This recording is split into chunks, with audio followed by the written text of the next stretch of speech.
नमो train और तो और कोई कल्पना नहीं कर सकता था। जब पहले हम रेलवे स्टेशन पे जाते थे तो देखते कितना खराब रेलवे स्टेशन। 1337 रेलवे स्टेशनों को पैसा देकर के उनको अमृत स्टेशन बनाने का काम यह प्रधानमंत्री मोदी जी कर रहे हैं। सर वाटरवेज, अब वाटरवेज में उसमें भी अधिक से अधिक किस प्रकार से जो अधिक से अधिक संसाधन उसमें लगा करके वाटर पे चारों ओर नदियों को कनेक्ट करके उसमें अधिक से अधिक ट्रांसपोर्टेशन भी हो और लोग उसके माध्यम से ट्रैवलिंग भी करें। सर इनलैंड वाटरवेज की जहां तक मैं बात करता हूं, 2014 में यूपीए की सरकार थी, 183 करोड़ रुपए एक साल में देते थे कि इनलैंड वाटरवेज में इन्वेस्टमेंट के लिए।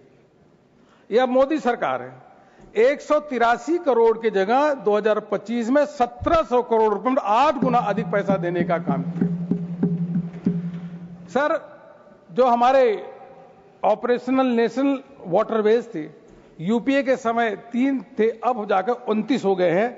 और ट्रांसपोर्ट भी, जो कार्गो की ट्रांसपोर्ट जो हम लोग देखते हैं कि भाई किस प्रकार से कार्गो का ट्रांसपोर्ट नदियों के माध्यम से वाटरवेज के माध्यम से हो रहा है कि और 18 मिलियन मेट्रिक टन उस समय होता था 2014 में। सर 2014 और आज के दिन में 11 सालों में देखिए, 18 का 36 हुआ होता समझ में आता, 18 को 50 हुआ होता समझ में आता, लेकिन 18 मिलियन मेट्रिक टन की जगह 146 मिलियन मेट्रिक टन, मतलब 7 गुना अधिक हो गया। इस प्रकार की इंफ्रास्ट्रक्चर क्रिएट हुआ सर। ऐसे एयरपोर्ट की संख्या 74 एयरपोर्ट थे, अब जाकर के 157 एयरपोर्ट बन गए हैं। और एक दिन तो रिकॉर्ड हो गया कि 17 नवंबर 2024 को भारत में 17 नवंबर 2024 को 5 करोड़ लोग एक दिन 5 करोड़ लोग हवाई जहाज से चले। चप्पल वाले भी पहन करके अपना बाकायदे हवाई जहाज से चले, 5 करोड़ लोग चले। इस प्रकार से इंफ्रास्ट्रक्चर में जो नया क्रिएट हुआ उसके बारे में मैं बताना चाहूंगा। और एक पब्लिक ट्रांसपोर्ट और लॉजिस्टिक इंफ्रास्ट्रक्चर, ये 7वां इंजन है महोदय। लॉजिस्टिक इंफ्रास्ट्रक्चर में सभी राज्यों को जोड़ा गया, ऐसा नहीं कोई राज्य, और सब राज्य कहने की बात है यहां बेशक विरोध करे, सभी लोग अपने अपनी भागीदारी सुनिश्चित किए और सब लोगों ने जो केंद्र सरकार की नीतियां है उस नीतियों में पार्टिसिपेट किया। और उसका कारण क्या हुआ कि वर्ल्ड बैंक के लॉजिस्टिक इंडेक्स जब रिपोर्ट आती है तो उसमें हम पहले 54 स्थान पे थे, अब जाकर के 38 स्थान पे आ गए। 16 पोजीशन की हमारी उसमें जंप हुई और उसकी सराहना सभी लोग कर रहे हैं। मानवर जो शिपिंग और पोर्ट के बारे में जरूर मैं बताना चाहूंगा सर। यह आज एक तरीके से यह विश्व का पावर हब बनता चला जा रहा है और विकसित भारत के संकल्प को अगर साकार करना है तो पोर्ट और शिपिंग के अंदर, वाटरवेज के अंदर जब क्रांतिकारी इसमें बदलाव आएगा तभी जाकर के हम विकसित भारत के संकल्प को साकार कर सकते हैं सर। और उसमें हमें दिखाई भी दे रहा सर। सीपीपीआई की 2023 की रिपोर्ट है, उसने कहा है कि विश्व के 100 जो एयरपोर्ट है, विश्व के 100 एयरपोर्ट में एक नहीं बल्कि विश्व के 100 एयरपोर्ट में 10 एयरपोर्ट का नाम आता है तो भारत का आता है। इस प्रकार से सर यह हमारे लिए गौरवशाली उपलब्धि है। बड़े बड़े एयरपोर्ट, बाधवन पोर्ट सर, बाधवन पोर्ट में तो अभी जो काम हो रहा है सर, बधावन पोर्ट में, इसमें 76,000 करोड़ रुपए, मतलब कोई कल्पना कर सकता था 76,000 करोड़ रुपए की इन्वेस्टमेंट की कमिटमेंट उसमें हो रहा है। और उसका शिलान्यास हमारे प्रधानमंत्री जी ने 30 अगस्त 2024 को किया है।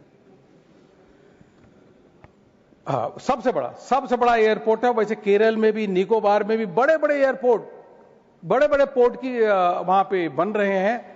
और उसी के आधार पे हम कह सकते हैं कि आने वाले समय में जब भारत विश्व का अग्रणी देश बनेगा पोर्ट के मामले में, सबसे अधिक अगर कार्गो की ढुलाई होगी तो भारत में होगी।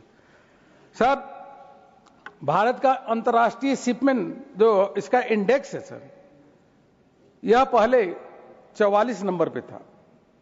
मैं आंकड़ों के साथ कहना चाहूंगा सर, यह जो इंडेक्स है, जो कैटेगरी है, इसका जो मानक है जो कि इवैल्यूएशन है बाहर की एजेंसी करती है। पहले हम 44 पे थे, अब 22 नंबर पे आ गए। सर एक पोर्ट पे एक और बात है कि कितने जल्दी आप अपने माल को निकालते हैं, टर्न अराउंड टाइम कितना होता है, यह देखिए कितनी एफिशिएंटली आप काम करते हैं, कोई डिस्प्यूट ना हो, पेपर की क्लियरेंस फास्ट हो, मैन पावर की स्किल्ड मैन पावर की उपलब्धता हो। वह सर एक वर्ल्ड बैंक की रिपोर्ट है, लॉजिस्टिक परफॉर्मेंस इंडेक्स। ये हमारी रिपोर्ट नहीं सर, वर्ल्ड बैंक की रिपोर्ट है। वर्ल्ड बैंक की एलपीआई रिपोर्ट 2023 की है। वह कहता है कि टर्न अराउंड टाइम अमेरिका का 1.5 डेज, ऑस्ट्रेलिया का 1.7 डेज, जर्मनी का 1.3 डेज, सभी का एक दिन से अधिक है 1.3, 1.7, 1.5। और सर भारत का टर्न अराउंड टाइम है 0.9, एक से भी कम 0.9 डेज।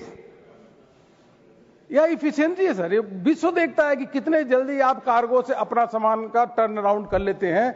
और वास्तव में इसे सभी भारतवासियों को गर्व होता है, गर्व की अनुभूति होती है कि हम विश्व में सबसे अच्छे परफॉर्मर के रूप में उभरे हुए हैं।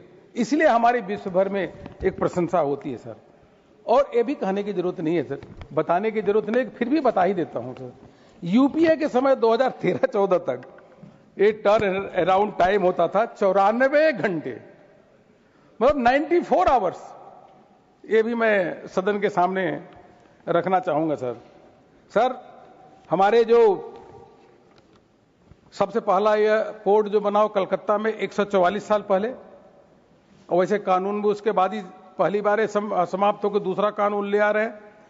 और उसके बाद सर आज हमारे 12 जो मेजर पोर्ट है सर, इन 12 मेजर एयरपोर्ट का सर जो 2013-14 में मेजर पोर्ट की जो कैपेसिटी थी, जो अपना जो इन्होंने फ्रेट का पूरा काम किया, वो 600 मिलियन मीट्रिक टन होता था।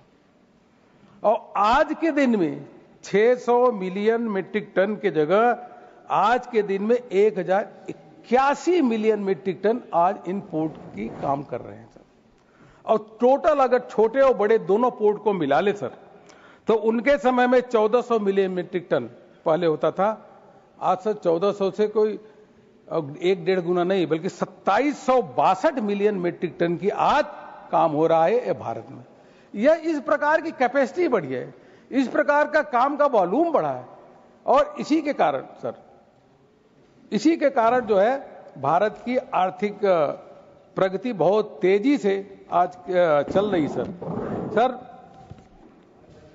मैं माननीय मंत्री जी को जो हमने तीनों जो प्रोविजंस ले आए हैं उसके लिए बधाई दूंगा। ये समय की मांग है सर, समय की मांग के हिसाब से ही कि जब गवर्नमेंट को चाहिए तो गवर्नमेंट उसके हिसाब से नए नए रूल्स रेगुलेशंस बना करके आगे भविष्य में गाइडलाइन भी इशू करेगी। और उसी के साथ जो हमारे कंसाइनर कंसाइनी उनका क्लियर कट क्लियरिटी के साथ किसकी क्या राइट है उसको डिफाइन करने का काम किया। यह बहुत अच्छा काम हुआ सर। और सर शिपिंग और पोर्ट के बारे में एक चीज और बताना चाहूंगा सर। यह मंत्रालय के माध्यम से सर रिन्यूएबल एनर्जी में जो 3 पोर्ट हैं, चाहे कांडला हो, पैरादीप हो और टुटिकोर्न पोर्ट हो, इन तीनों में हम सरप्लस रिन्यूएबल एनर्जी जनरेट कर सरप्लस। दूसरा इसलिए भी बधाई देना चाहूंगा कि अभी हम लोग हाइड्रोजन एनर्जी की मिशन की ओर बढ़ रहे हैं। यह मंत्रालय ने विभिन्न पोर्ट के माध्यम से हाइड्रोजन हब और एक्सपोर्ट टर्मिनल बनाने का निर्णय लिया। इस दिशा में आगे काम हो रहा है। ऑफशोर विंड एनर्जी, हम ग्रीन एनर्जी के लिए बढ़ रहे हैं। उस दिशा में भी कांडला में बहुत बड़ा इस पे काम हो रहा है sir. Green transmission programme, inland waterways vessel, इसमें भी बहुत अच्छी तरीके से काम हो रहा है सर। और सेंटर ऑफ एक्सीलेंस भी, उसका भी गुड़गांव में उसको भी इस्टेब्लिश किया है कि किसी भी प्रकार से जो बेस्ट प्रैक्टिसेज है उन प्रैक्टिसेज को किस तरीके से पूरे पोर्ट इंडस्ट्री में एडॉप्ट कर सके, इसके लिए लगातार इस पे काम हो रहा है। इसलिए मैं माननीय मंत्री जी को बधाई देना चाहूंगा सर। यह प्रधानमंत्री मोदी जी की जो सरकार है, उस सरकार के माध्यम से लगातार, जैसा मैंने कहा कि इन नए नए इंफ्रास्ट्रक्चर क्रिएट करना और समय समय पे जो हमारे पुराने कानून है उनको समाप्त करना, नए कानून को ले आना। आज देशवासी कितना खुश होता है सर जब जीएसटी को दिखता है सर। जब जीएसटी आया था तो 34 कानूनों को, स्टेट के कानूनों को, इन सबको जोड़ करके मर्ज किया गया था। उस समय विपक्ष के लोग कह रहे थे कि गब्बर सिंह टैक्स और स्टेट का क्या होगा, लेकिन यह मोदी जी हैं, एक कानून बनाए और कानून बनाने के साथ साथ आज देखता है कि 2 लाख करोड़ रुपए का आज टैक्स कलेक्शन हो रहा है। आज विपक्ष भी उसकी तारीफ करता है। उसी प्रकार से यह सारे रिफॉर्म्स ले आए। इन रिफॉर्म्स के माध्यम से अवश्य रूप से मुझे पूरा विश्वास है, सदन को भी पूरा विश्वास है कि विकसित भारत का संकल्प 2047 में जो भारत प्राप्त करेगा, उसमें इस पोर्ट शिपिंग का एक बहुत बड़ा योगदान होने वाला है। आपने बोलने का मौका दिया, बहुत बहुत धन्यवाद। मैं इस बिल का समर्थन करता हूं। बहुत धन्यवाद माननीय अरुण जी। माननीय श्री राम जी नॉट प्रेजेंट। माननीय श्री अजित माधव राव गोपछड़े। धन्यवाद सभापति महोदय। ये हमारी भारत माता, हमारा हिंदुस्तान एक जमाने में सुवर्ण भूमि थी।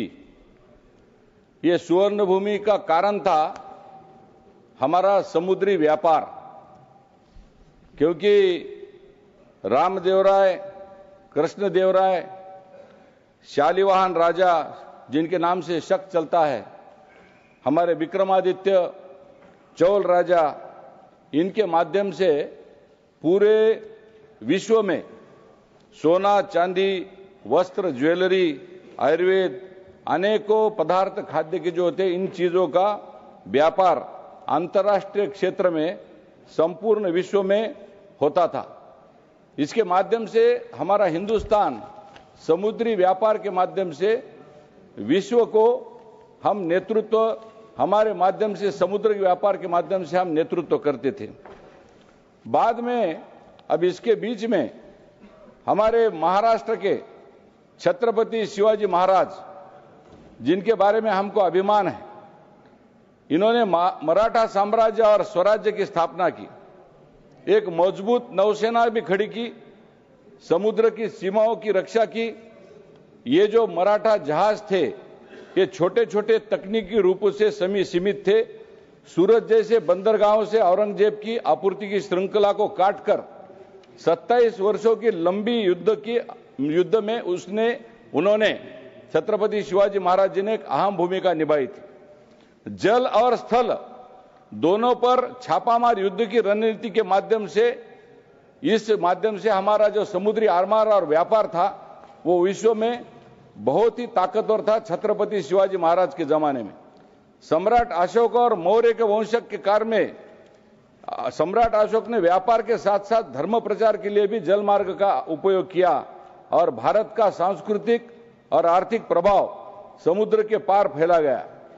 इसी तरह से जो मैंने कहा, रामदेवराय और कृष्णदेवराय जी ने मंगलोर, होनावर, गोवा विकसित किया। उस समय समुद्र के जरिए व्यापार केवल आर्थिक लाभ का जरिया नहीं था, बल्कि राजनीतिक गठबंधन और सैन्य की मजबूती का माध्यम भी बना। लेकिन हमारे हिंदुस्तान का दुर्भाग्य देखिए कि बाद में मुगल शासक आए, इन्होंने परकीय आक्रामकों ने हमारे ऊपर आक्रमण किया। हमारे हिंदुस्तान की जितनी भी मजबूत जो शक्ति स्थल थे, उन सभी चीजों को हानि पहुंचाई। उसके बाद 68 साल तक, 70 साल तक कांग्रेस ने राज्य किया।